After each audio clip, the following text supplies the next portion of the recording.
quand on regarde le but de Vanja Milinković-Savić. C'est parti pour Koundé et qui surgit au deuxième poteau. C'est Jean-Charles Castelletto. Son premier but avec le Cameroun. Le Canari est devenu un lion indomptable. Jean-Charles Castelletto et le Cameroun mène à 0. Oh, tu as raison Jérôme, la façon dont il a surgi comme un panthère de sa boîte. Personne n'avait vu ça. Il y a une zone au deuxième poteau sur 3-4 mètres le long du but où il n'y a absolument personne. Et effectivement, quelle rentrée pour venir pousser ce ballon au deuxième poteau. 6 minutes de temps additionnel et le coup franc serbe avec Tadić. Oh, la belle tête, elle est magnifique. L'égalisation, le but signé Strahina. Pavlović, l'ancien monégasque, remet la Serbie à hauteur et annule l'ouverture du score de Castelletto pour le Cameroun. Il a été magnifiquement joué. Le maraboutage de Tadić n'a pas duré. Un partout entre la Serbie et le Cameroun. Oh, terrible. La touche de Filip Kostic, le centre de Dusan Tadić, la tête de Nicolas Nkoulou dans la surface. Et Zambo Anguissa sous pression perd le ballon. C'est repris par Sergej Milinković-Savić avec maintenant Zivković. Zivković va retrouver Milinković-Savić. Oh, la Serbie a tout renversé. Sergej Milinković-Savić marque son premier but en Coupe du Monde.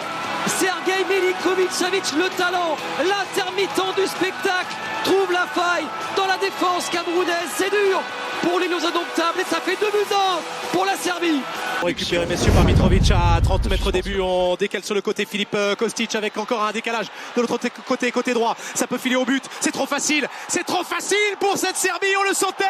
On a l'impression qu'ils sont à 4 contre 2. Il y a bien 4 Lions indomptables. Mais on regarde à gauche, à droite, ce ballon qui est passé de part et d'autre de défi. C'est passé. Un but beaucoup trop simple pour la Serbie qui vient de réaliser le break. 3-1.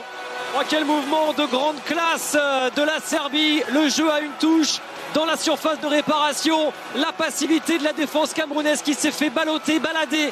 Et Aleksandar Mitrovic marque son deuxième but en Coupe du Monde. Cameroun à chaque édition rajoute Jasman. Attention, il n'y a pas de hors-jeu. Attends, réduction de l'écart, peut-être le lob. Est-ce que ça va passer en dessous? Oui. Vincent Aboubakar avec un but extrêmement atypique. Malheureusement, il le savait, il a regardé. Et c'est une position de hors-jeu. Et le but est validé. Le but est validé, c'est dingue. Vincent Aboubakar réduit le score, réduit l'écart. Surtout plus que 3-2 pour la Serbie face au Cameroun. Hallucinant, et oui, il n'était pas parti si loin devant. Vincent Aboubakar, le coaching gagnant. Et les Lions se remettent à y croire, plus qu'un but de retard. Bonne intervention défensive ici devant la surface de réparation. Et tout de suite, on vient de couper les lignes. Peut-être pas de hors-jeu encore. Aboubakar qui transmet pour Choupo-Moting. 3 buts partout. Ce match est fou. Et apparemment non plus là. On était à la limite de la situation. De hors-jeu, c'est ce qu'on est en train de regarder. Choupo-Moting qui reste impassible parce qu'à 3-3, ils savent qu'ils ont encore du boulot à faire. Quel match de déglingo! C'est incroyable.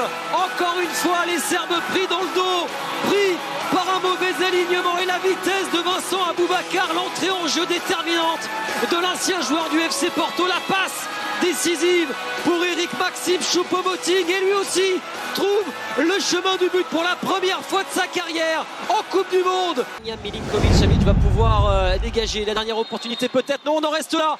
C'est terminé 3-3 entre le Cameroun et la Serbie. Scénario fou, match rocambolesque.